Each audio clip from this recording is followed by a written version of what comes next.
भुनक्तु सह वीर्यं करवावहै। श्री विद्योपासनासक्तं श्री विद्यापीठभूषणம் ஸ்ரீ வித்யாபினவம் வந்தே ஸ்ரீ கிருஷ்ணானந்த சத்குரும்.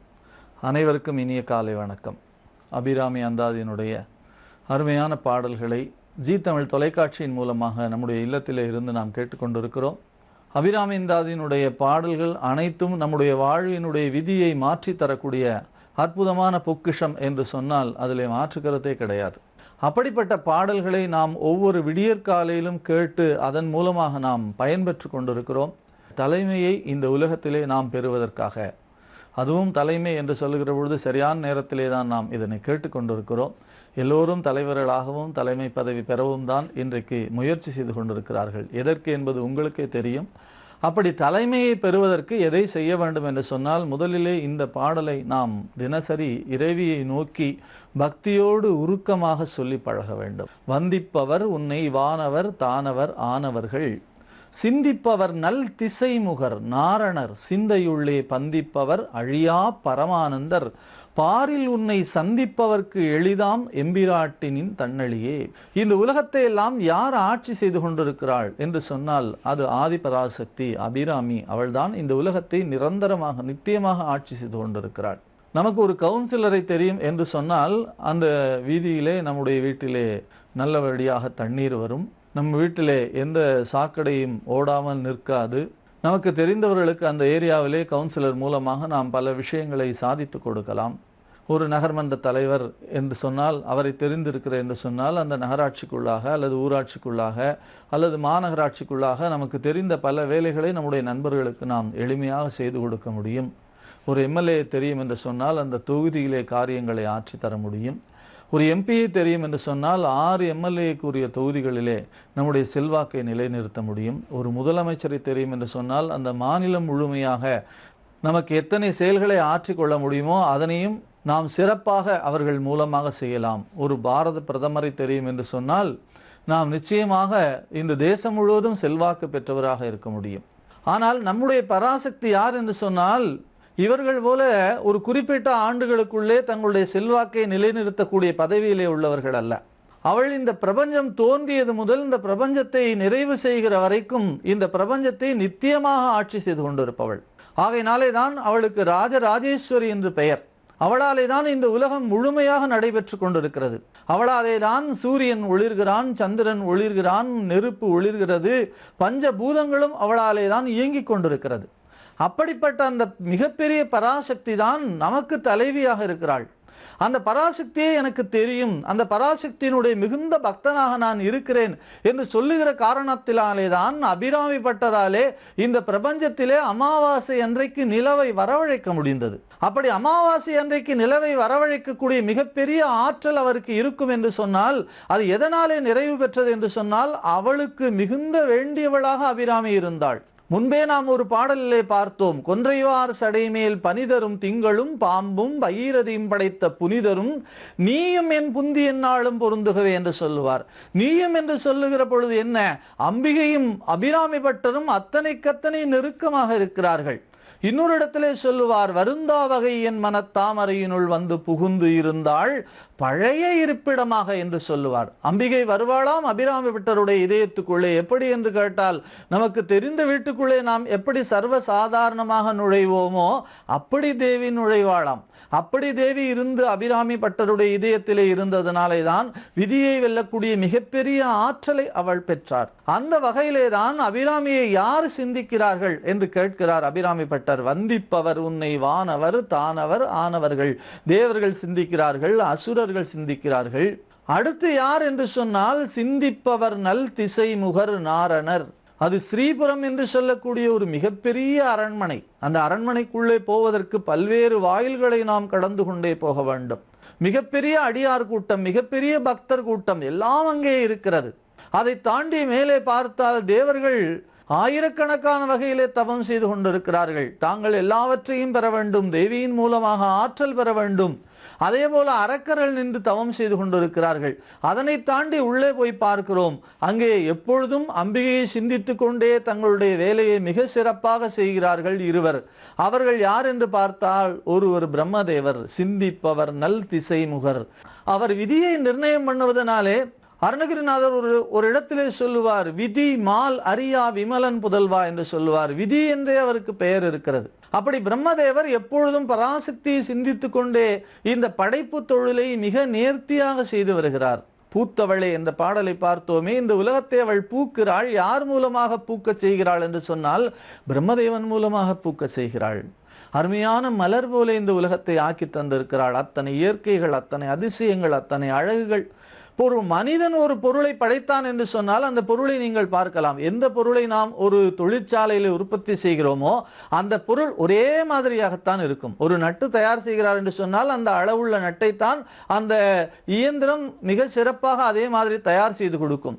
அப்படி எதை தயார் செய்தாலும் மனிதனால தயார் செய்யப்படுகிறது ஒரே மாதிரி தான், ஒரே அளவிலே தான், ஒரே வடிவத்திலே தான் செய்ய முடியும். ஆனால் பிரம்மதேவனுடைய படைப்பு இருக்கிறதே, இரட்டை பிறவி என்று சொன்னாலும் கூட அவர்களுடைய கைரேகையிலே மாற்றம் இருக்கிறது என்று சொல்லுகிற அளவிற்கு அவனாலே வித்தியாசமாக இந்த உலகத்தை படைக்க முடியும். அது யார் மூலமாக படைக்கிறான் என்று கேட்டால் பராசக்தியினுடைய பேரருளாலே தான் அவனாலே படைக்க முடிகிறது. அப்படி எப்பொழுதும் பராசக்தியை நினைத்து சிந்தித்து இந்த உலகத்தை மிக சிறப்பாக பிரம்மதேவன் படைத்து கொண்டிருக்கிறான். சிந்திப்பவர் நல் திசைமுகர். அந்த திசைமுகன் மிக சிறப்பாக இந்த உலகத்தை அம்பிகையினுடைய பேரருளாலே படைக்கிறார் என்று பார்க்கிற பொழுது வானவர்கள், தானவர்கள், திசைமுகன், நாரணர் என்று பார்க்க இருக்கிறோமே, எல்லோரும் அம்பிகையினுடைய பேரருளாலே தான் இந்த உலகத்தை படைத்து காத்து மறைத்து இந்த உலகத்தை வாழ வைத்துக் கொண்டிருக்கிறார்கள். அத்தகைய பராசக்தியினுடைய திருவுருளை நாம் பெற்றுவிட்டோம் என்று சொன்னால் இந்த உலகத்திலே நாம் எங்கு சென்றாலும் எந்த செயலை செய்தாலும் நமக்கு வெற்றி வெற்றி வெற்றிதான். அத்தகைய வெற்றியை நோக்கி நாம் பயணிப்போம். இந்த நாளை நல்ல வெற்றியான நாளாக உருவாக்குவோம். நன்றி, வணக்கம்.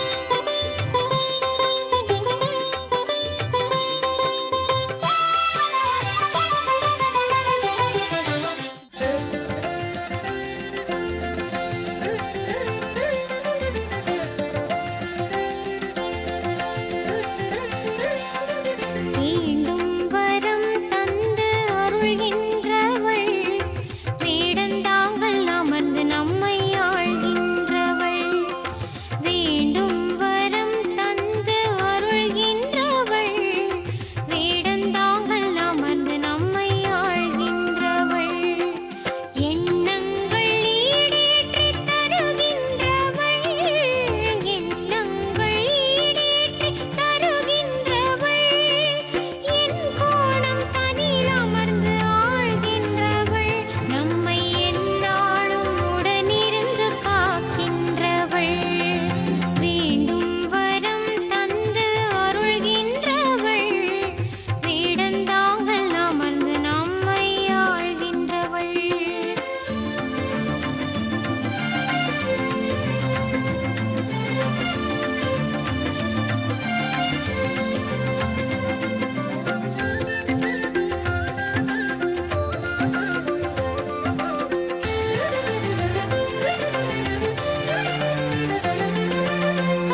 வேடந்தாங்கல் என்னும் வேதங்கள் தங்கி வாழ்ந்த ஊர். இதன் அருகில் சித்தர்கள் வாழ்ந்த ஊராம் சித்தத்தூர் கிராமம். இதில் கிரி சக்கரபுரம் என்னும் நகரை ஏற்படுத்தி அன்னை வாராகி புதிதாக எழுந்து அருள்கிறாள்.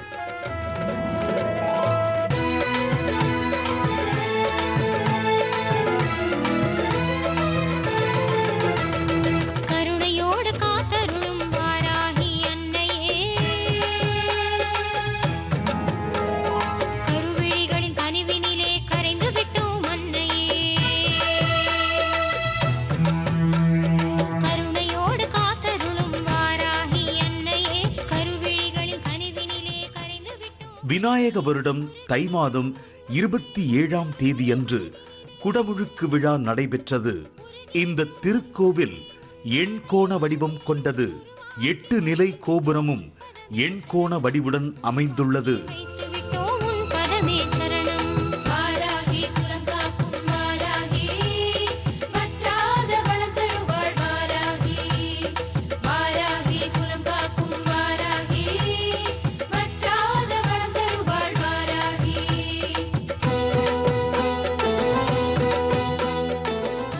கர்ப்ப கிரகத்தின் மையத்தில் கரும்பு வில்லுடன் ராஜராஜேஸ்வரி, வடக்கு நோக்கி கற்பக விநாயகரும் கிழக்கு நோக்கி யோக நரசிம்மரும் தவமிருக்க, தெற்கு நோக்கி 9 படிகளுக்கு மேல் அன்னை வாராகி கொலுவீற்றிருக்கிறாள்.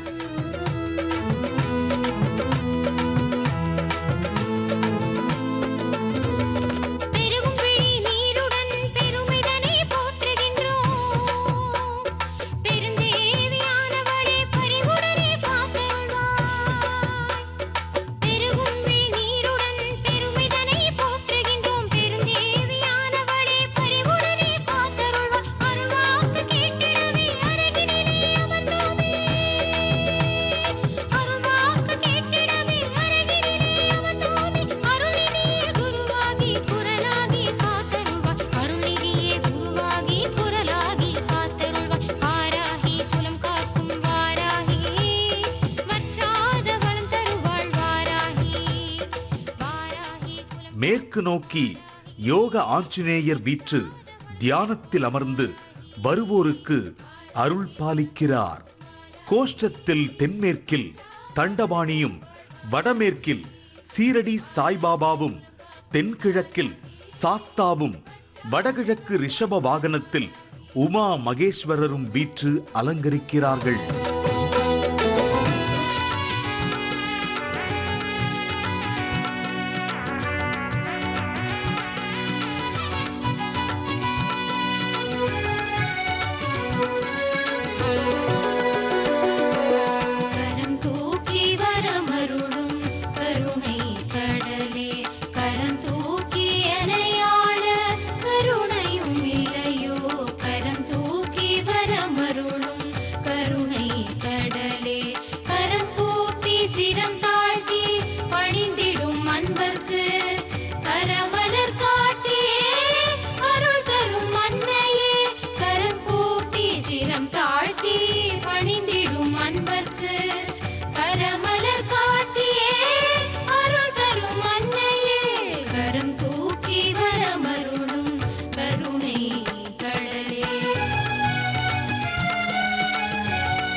கரம் தூக்கி வரமருளும் கருணை கடலே.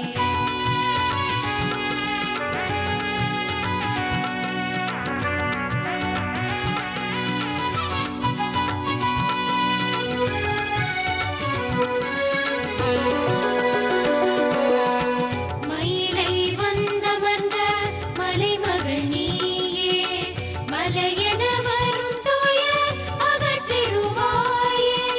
மயிலை வந்தமர்ந்த மலைமகள் நீயே. மலையென வரும் துயர் அகற்றிடுவாயே. கைலை நாதன் கண்மணியே. கைலை நாதன் கண்மணியே.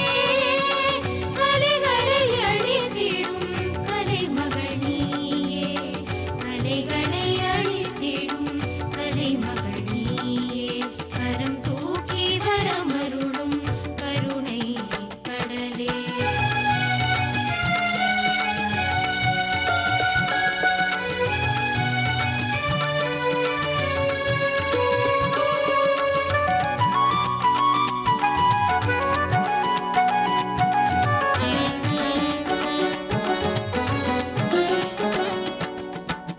உன் சிரிப்பழகால் புவனம் கவர்ந்தாயே. புவனமோகினி நின் பதம் சரணம். உன் சிரிப்பழகால் புவனம் கவர்ந்தாயே. புவனமோகினி நின் பதம் சரணம்.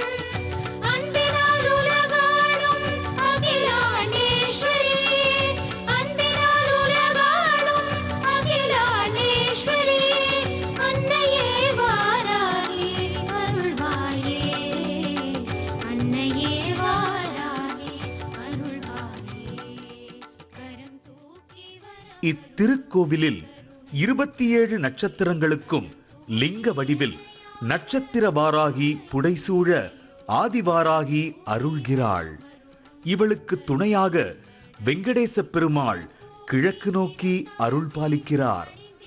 கோவிலின் வடக்கு வாசலுக்கு நேரெதிரே ஒரு சிறிய குளம் அமைக்கப்பட்டு அதன் நடுவில் குருமுனிவர் அகத்தியர் கம்பீரமாக அமர்ந்துள்ளார். இங்கு பஞ்சமி தேனு வாராகிக்கு நேரெதிரே அமைந்துள்ளது. 9 படிகளுக்கு படிபூஜை நடைபெற்ற பின் வாராகிக்கு காய்கறி உட்பட 9 வித அபிஷேகம் நடைபெறுகிறது. இதன் நிறைவாக மாலை அணிந்து மஞ்சள் ஆடை தரித்து விரதமிருந்தவர்கள் படியேறி ஆதி வாராகிக்கு மஞ்சள் அபிஷேகம் செய்கின்றனர்.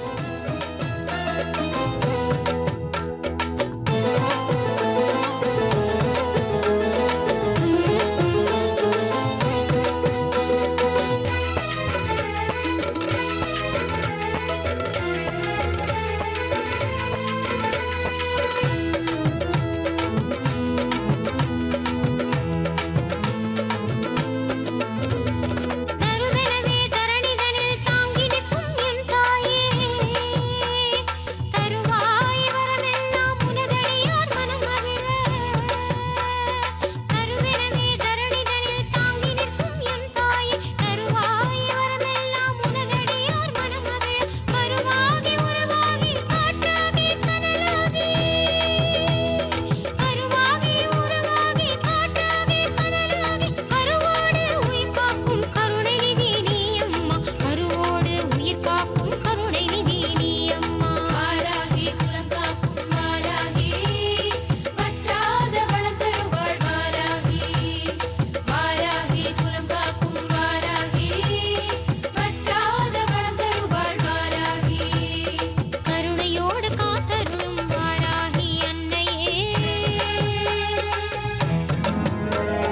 கருவிழிகளின் கனிவினிலே கரைந்து விட்டோம் அன்னையே. கருணையோடு காத்தருளும் வாராகி அன்னையே. கருவிழிகளின் கனிவினிலே கரைந்து விட்டோம் அன்னையே. உருகி நின்றோம் உன் முன்னே உன்னுருவை மனதினிலே. உருகி நின்றோம் உன் முன்னே உன்னுருவை மனதினிலே. உருவாக்கி வைத்து விட்டோம் உன் பதமே சரணம். உருவாக்கி வைத்து விட்டோம் உன் பதமே சரணம். வாராகி குலம் காக்கும் வாராகி. வற்றாத வளம் தருவாள் வாராகி. வாராகி குலம் காக்கும் வாராகி. வற்றாத வளம் தருவாள் வாராகி. வாராகி குலம் காக்கும் வாராகி.